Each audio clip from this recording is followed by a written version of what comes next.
आपण पाहताय महाधुरळा।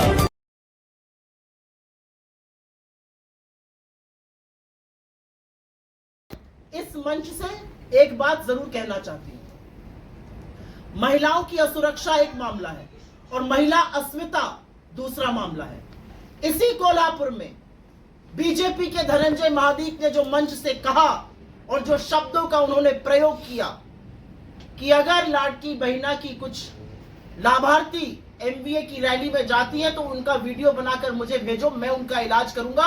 मैं उनको इस मंच से कहना चाहती हूं कि छत्रपति शिवाजी महाराज की भूमि है, ये जीजाबाई की भूमि है, ये सावित्रीबाई फूले की भूमि है और ये महिला अस्मिता के साथ खिलवाड़ बिल्कुल बर्दाश्त नहीं करेगा। बनाने हैं वीडियो, हिम्मत है तो बनवाइए हमारे वीडियो और फिर देखते हैं आप क्या कर सकते हैं। महाराष्ट्र की महिलाओं को, यहाँ की बहनों को, यहाँ की माताओं को धमकाने का जो दुस्साहस धनंजय महाडीक ने किया है उसका जवाब पूरा का पूरा कोल्हापुर और पूरा का पूरा महाराष्ट्र जरूर देगा। लेकिन उन्होंने फिर से जो असलियत है भाजपा की, जो असलियत है भाजपा के घटक दलों की, महिलाओं के खिलाफ जो उनका दोयम दर्जे का एक नजरिया है, एक सोच है, उसको उजागर कर दिया है। आया है तो कुछ सवाल और पूछे जाएंगे और उसमें से एक सवाल गौतम अडानी को लेकर पूछा जाएगा। ये हम तो नहीं कह रहे। कल अजीत दादा पवार ने बोला जब 2019 में अमित शाह बैठकर चुनी हुई सरकार गिरा रहे थे तो उस मीटिंग में गौतम अडानी थे। ये वही गौतम अडानी सरकार गिराने की मीटिंग में थे जिनको लाखों करोड़ों की जमीन कौड़ियों के दाम पर मुंबई में दी जा रही है। ये वही गौतम अडानी थे जिनको एयरपोर्ट देने के लिए अच्छा खासा एयरपोर्ट चलाने वाले के खिलाफ रेड करी गई, उसको डराया धमकाया गया, मुंबई का एयरपोर्ट उनको सौंप दिया गया, धारावी की जमीन उनको सौंपी जा रही है और वो बैठकर सत्ता पक्ष के साथ चुनी हुई सरकार गिरा रहे हैं। तो जब हम गौतम अडानी और नरेंद्र मोदी के रिश्तों पर सवाल उठाते हैं तो सवाल उठने जरूरी है, क्योंकि महाराष्ट्र की अस्मिता, महाराष्ट्र की जमीन, महाराष्ट्र की संसाधनों को एक आदमी को सौंपा जा रहा है। और कई बार मैं पढ़ती हूं, व्हाट्सएप पर आता है, मुझे अच्छा नहीं लगता ये पढ़ते हुए, 2 गुजराती बेच रहे हैं, 2 गुजराती खरीद रहे हैं। ये क्या बना के आपने इस देश को रख दिया है?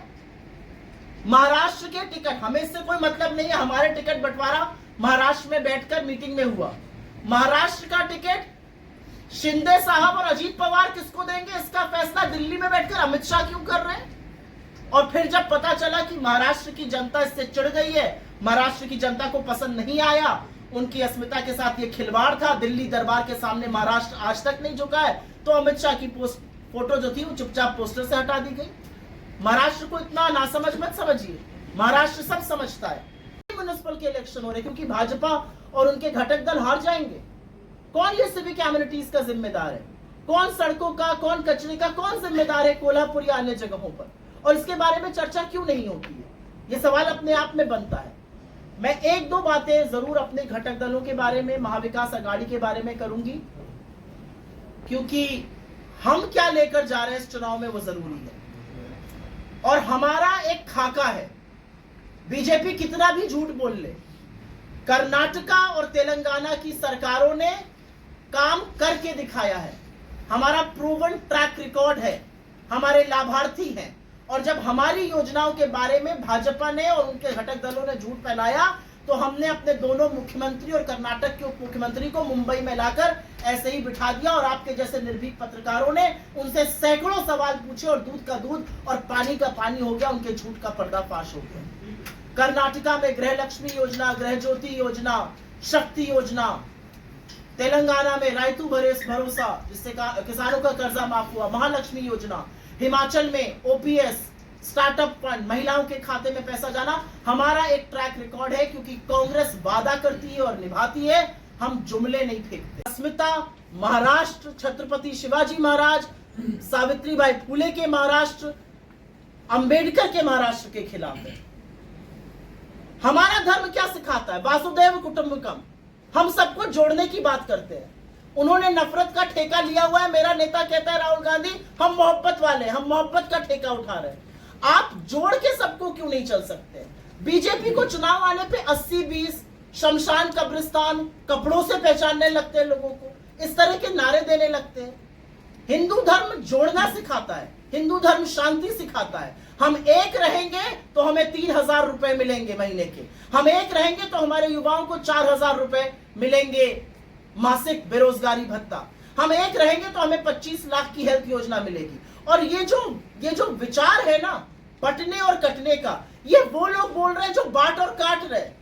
आप ही दंगा फैलाते हैं। आपने कोल्हापुर जैसी जगह में भी दंगा फैलाने का दुस्साहस और दुष्कर्म करने की कोशिश की है और ये कोल्हापुर जानता है। और मैं इस पे ज्यादा कुछ कहूं, उससे ज्यादा तो अजीत पवार बोल रहे हैं। अजीत पवार ने क्या बोला है? ये नारा महाराष्ट्र में नहीं चलेगा। महाराष्ट्र सौहार्द का प्रदेश है, बाहर वाले अपने प्रदेश में चला ले। मैं उत्तर प्रदेश से आती हूँ। ये नारे उत्तर प्रदेश कर हम राजा और रंक को खत्म करते हैं। हम अपना प्रतिनिधि चुनते हैं, उससे 10 सवाल पूछने का अपना हक रखते हैं, और जब हमारा मन भर जाता है हम उसको निकाल कर बाहर फेंक देते हैं और किसी और को जिताते हैं। ये वोट की ताकत है। और ये जो वोट की ताकत है ये कहीं ना कहीं इस देश के संविधान ने हमें दी है। ये जो वोट जिहाद जैसे शब्द है ये संविधान को खत्म करने की बातें हैं। वोट देना हमारा परम धर्म है। वोट देने से आप इस देश के सत्ता के, आप इस देश की लोकशाही के भागीदार बनते हैं।